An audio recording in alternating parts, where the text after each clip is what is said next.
The streets of Paris have exploded in fury, not over domestic politics, but over what many citizens see as a dangerous and reckless escalation of global conflict by French President Emmanuel Macron and his European allies. Tens of thousands of French demonstrators rallied in major cities this weekend, voicing strong opposition to Macron's call to deploy French troops to Ukraine under the controversial banner of a coalition of the willing. The protesters, waving banners and chanting anti-war slogans, sent a clear message.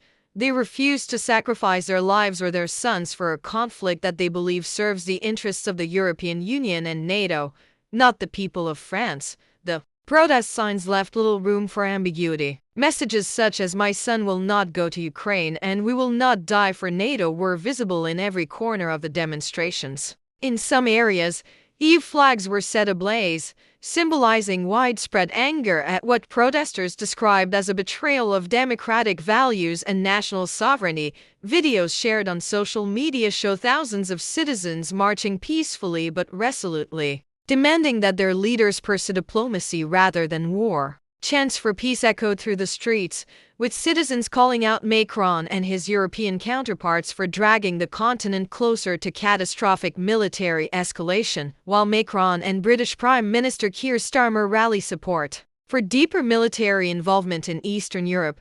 Former US President Donald Trump has taken a dramatically different stance, advocating for immediate ceasefire talks and urging restraint. Trump has positioned himself as a voice of peace amid growing tensions between NATO and Russia. In a direct contrast to EU leadership, Trump's approach emphasizes peace through strength, not perpetual conflict, diplomacy over destruction, and national sovereignty over globalist agendas. The backlash comes as European governments impose billions in austerity measures at home to funnel resources into foreign wars. Critics argue that while citizens struggle with inflation, economic uncertainty, and declining public services, their leaders are prioritizing NATO's geopolitical ambitions over domestic welfare. Even more controversial is the push for mass conscription, which protesters see as a dangerous return to a bygone era of forced military service, one that could send thousands of young Europeans into a deadly foreign conflict without public support. The protests in Paris reflect a growing sentiment. Across the continent, many Europeans feel ignored, manipulated, and pushed toward war without democratic consent. While leaders speak of defending democracy abroad, citizens argue that democracy is being undermined at home. This moment, according to many observers, presents a clear fork in the road.